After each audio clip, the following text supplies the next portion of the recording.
आगे नाथ ना पीछे पाघा बन गया तो साधु, लेकिन बुढ़ापे में तो बड़ा कष्ट होता है, उठने बैठने में कौन सेवा करेगा। तो वही हमारे गुरुदेव ने उनकी मन की बात को जान करके कहने लग गए कि मेरी माँ भी यही सोचती थी, और मेरी माँ ने जब हमसे ऐसा कहा ना तो मैंने मन ही मन प्रार्थना की, हे ईश्वर, हे परमात्मा, मेरी माँ का जो कष्ट है जल्दी हर लीजिए। और पुट से शरीर छूट गया, यही शब्द गुरु महाराज ने व्यवहार में लाया था, पुट से। संत में इतनी ताकत होती है। तब शिशु बाबा को कुछ राहत मिली और शिशु बाबा का शरीर भी वैसे ही छूटा है। शिष्यों को कह दिया कि मैं अब जाने वाला हूं, और कह करके, तो वही बात है, भीतर से प्रार्थना की, हे ईश्वर, मेरी माँ को बहुत कष्ट होता है, और शरीर पुट सा छूट गया। देखिए संत में कितना पावर होता है। तो माँ की नजरिया थी कि मेरा बेटा है। श्रीमद् भागवत आप पढ़िए, एक महापुरुष थे, उनका नाम था भगवान कपिल। अपनी माँ देवहूति को उन्होंने भक्ति योग का उपदेश दिया है। तो ये माता देवहूति ने एक दिन अपने पुत्र, भगवान विष्णु के अवतार थे भगवान कपिल, जो सांख्य योग के आविष्कारक थे वे, तो माँ ने कहा, वैसे रिश्ते में तो आप मेरे पुत्र हैं, मैंने आपको जन्म दिया है महाराज। भगवान कपिल से कहा, रिश्ते में पुत्र हैं, लेकिन मेरी नजरिया पुत्र की नहीं है कि आप मेरे पुत्र हैं, ये मेरी नजरिया नहीं, आप तो भगवान हैं महाराज। विषयों को भोगते भोगते मैं थक गई हूँ बेटा, आपके पास कोई ऐसी युक्ति है कि आत्म सुख का आनंद लो, मेरा उद्धार हो। तो भगवान कपिल ने कहा, हाँ माता है, और वही भक्ति योग का उपदेश दिया है भगवान कपिल ने। उन्होंने सांख्य योग का निर्माण किया।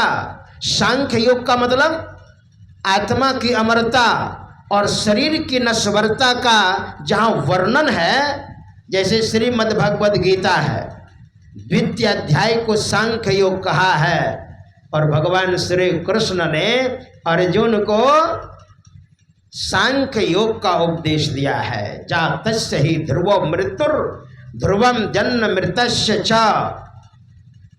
हे अर्जुन, जिसका जन्म हुआ है उसकी मृत्यु अवश्यंभावी होगी, और जिसकी मृत्यु हुई है उसका जन्म होगा।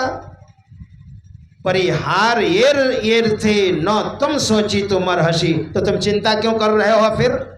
या एनम वेत्ति यस्यैनम मन्यते, यह आत्मा किसी को मारती नहीं है। या एनम वेत्ति हंतारम, और न किसी के द्वारा यह आत्मा मारा जाता है। उभौ तो न बीजानी तो नायम हंति न हन्यते, और जो ऐसा अर्थ करता है कि किसी के द्वारा मारा जाता है या यह आत्मा किसी को मारती है, वह दोनों व्यक्ति नहीं जानते हैं। अन्य आत्मा किसी को मारती है, न किसी के द्वारा मारा जाता है। नैनम छिंदन्ति शस्त्राणि नैनम दहति पावकः न चैनम कलिद्यन्त्यापो न स्वस्यति मारुतः। इस आत्मा को शस्त्र नहीं काट सकते, इस आत्मा को हवा नहीं सुखा सकती, इस आत्मा को जल गीला नहीं कर सकता। बताइए, ये सांख्य योग का है।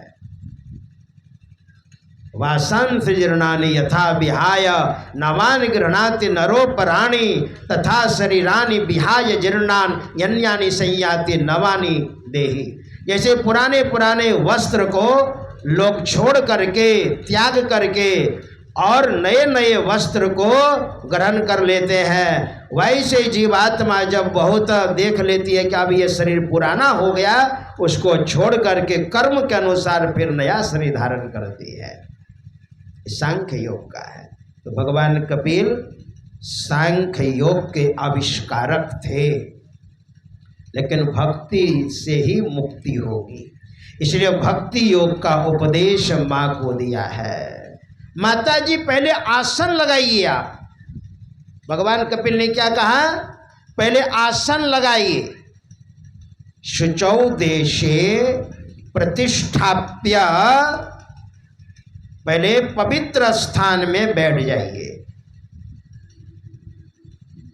और भगवान श्री कृष्ण ने भी अर्जुन को कहा था, शुचौ देशे प्रतिष्ठाप्य स्थिर मासन मात्मनः नात्युच्छ्रितम नाति नीचम चैलाजिन कुशोत्तरम, न ऊंचा हो न नीचा हो, सम आसन आसीनः। भगवान श्री कृष्ण ने उद्धव को भी कहा था। उद्धव ने जब पूछा श्रीमद् भागवत में, महापुरुष लोग आपका ध्यान कैसे करेंगे, तो भगवान श्री कृष्ण ने कहा था सम आसन आसीना। वहाँ भी आसन का नाम लिया है। हमारे गुरुदेव से पूछिए, परमाराध्य श्री सदगुरु महाराज से, इन्होंने भी आसन का नाम लिया है।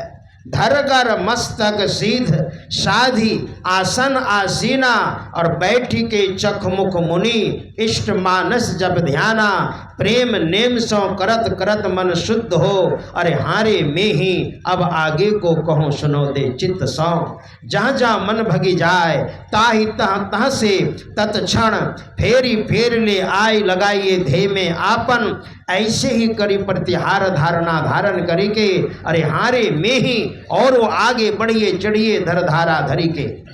आसन का नाम लिया हमारे गुरुदेव ने।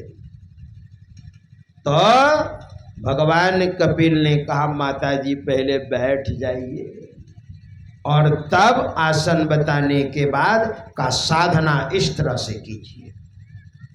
और साधना करते करते करते माता देवहूति ने आत्म साक्षात्कार किया। मतलब आप मेरे बेटे हैं, बेटे की नजरिया नहीं है, और बेटे की नजरिया होगी तो आत्म साक्षात्कार नहीं हो पाएगा।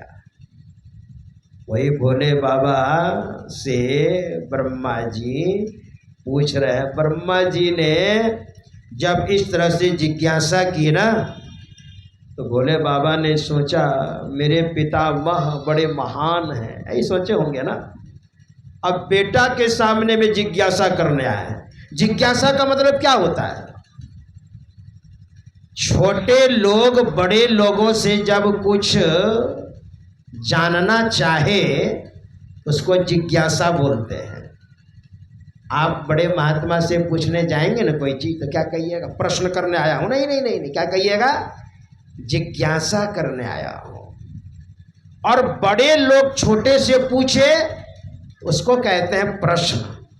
बड़े लोग छोटे से पूछे उसको कहते हैं प्रश्न, और छोटे लोग बड़े से उसको कहते हैं जिज्ञासा। जिज्ञासा और प्रश्न में ही अंतर है। तो ब्रह्मा जी जिज्ञासा करने आए हैं, मैं छोटा हूं और आप बड़े हैं महाराज। आपने आत्म साक्षात्कार किया है और मुझे सृष्टि से फुर्सत नहीं, इसलिए कोई ज्ञान को श्रेष्ठ बताते हैं, कोई योग को। उसमें आपका क्या विचार है महाराज? अब भोले बाबा क्या कह रहे हैं ऐसा सुनिए। भोले बाबा ने भी देखा मेरे पिताजी बड़े महान हैं, है ना। तो भोले बाबा ने इसको गौण रखा और भोले बाबा बोलने लग गए, मुमुक्षुर दृढ़मभ्यसेत। मुमुक्षु को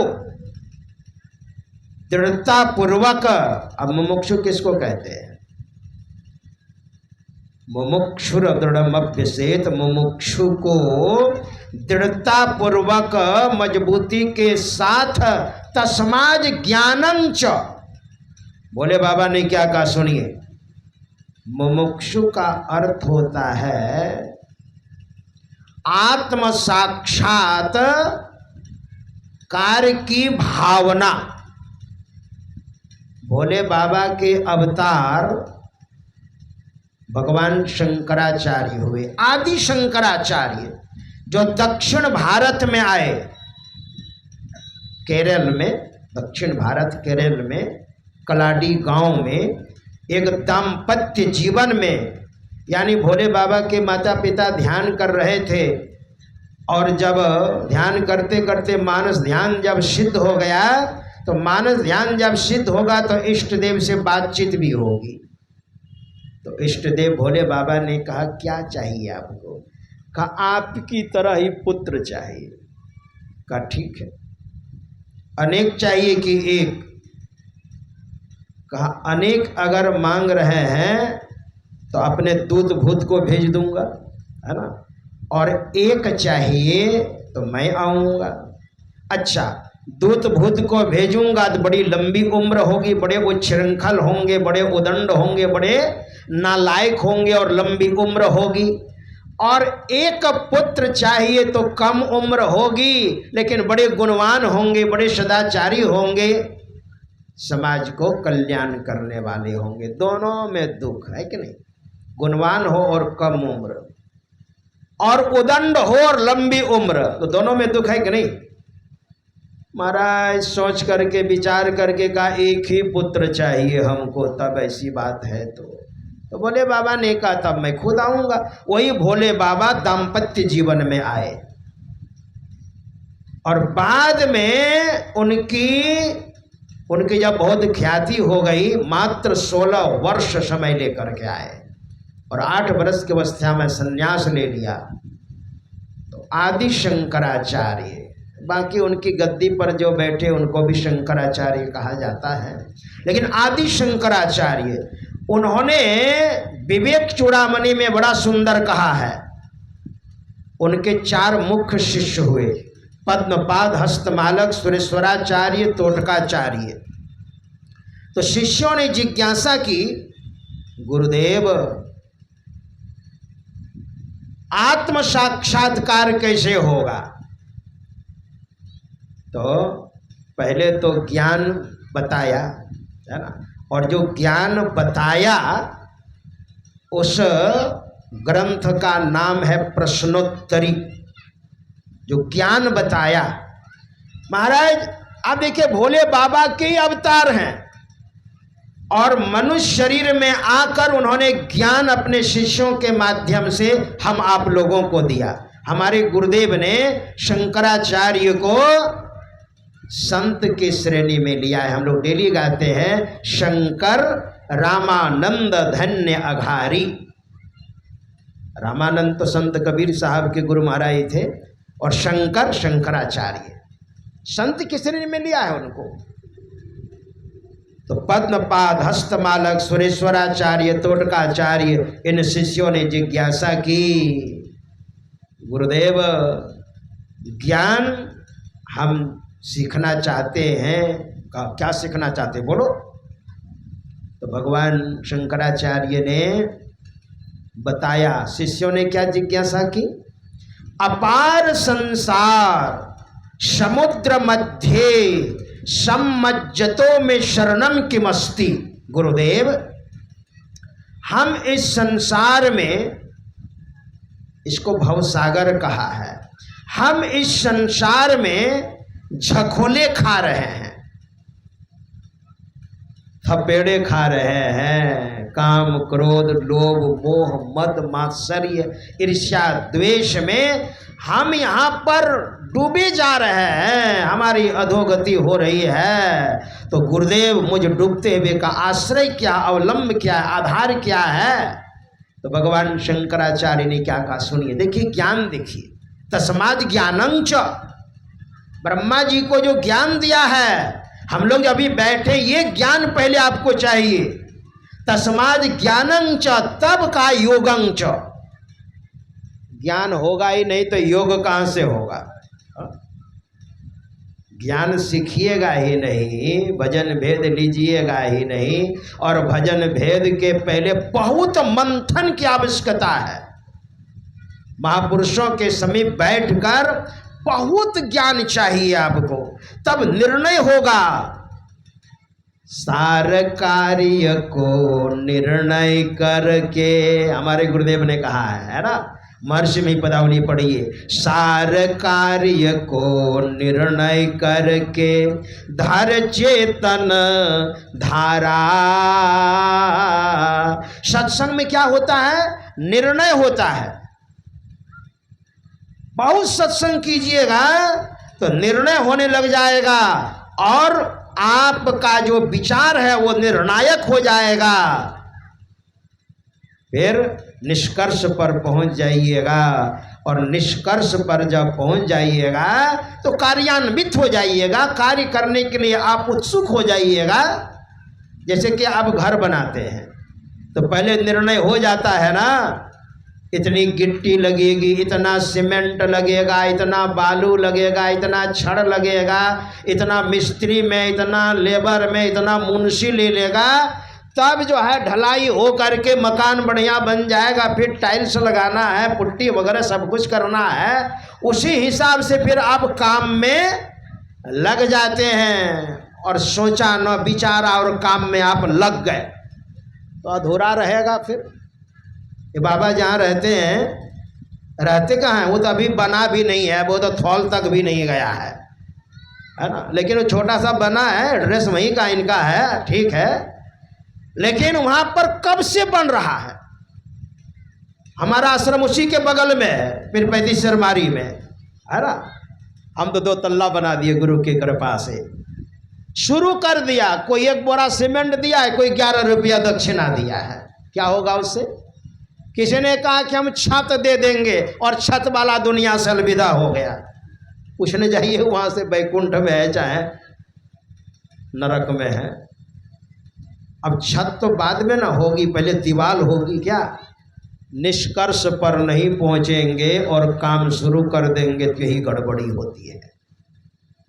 झारखंड में शिबू सोरेन गुरुजी उनको कहते थे, शायद उनका शरीर अब छूट गया ना। उन्होंने एक बार निर्णय करके अपने भाषण में कहा, सभा में, चुनाव के समय में, अरे आदिवासियों, अरे संथालों सुनो, ये दिकू लोग जो है ना तुमको बेवकूफ़ बनाता है। 1 बोतल पिला लेता है और सब तुम्हारा खेत जोत करके, और देखो खेती कर करके दिकू लोग एकदम खा रहे हैं, पी रहे हैं, तुमको नौकर बना करके तुमको काम करवा रहे हैं। तुमको 1 बोतल पिला दिया और पी करके तुम मस्त हो जाता है। इसलिए तुम ये शराब, हड़िया, ताड़ी ये सब बंद करो, ठीक है। अब इनकी बात समझ में नहीं आई संथालों को। कहा ओ गुरुजी का दिमाग खराब हो गया है, अब ये दिकू बन गए गुरुजी भी। और चुनाव हुआ ना तो किसी संथाल ने वोट दिया ही नहीं और गुरुजी हार गए। कहा दिकू की भाषा बोलने लग गया। अरे हम लोगों का तो पीने खाने का है, लेकिन गुरुजी निर्णय करके बोले थे। और जब हार गए ना तो शिबू सोरेन ने तहकीकात की खोज की, बात क्या है, मेरी हार क्यों हुई। तो बात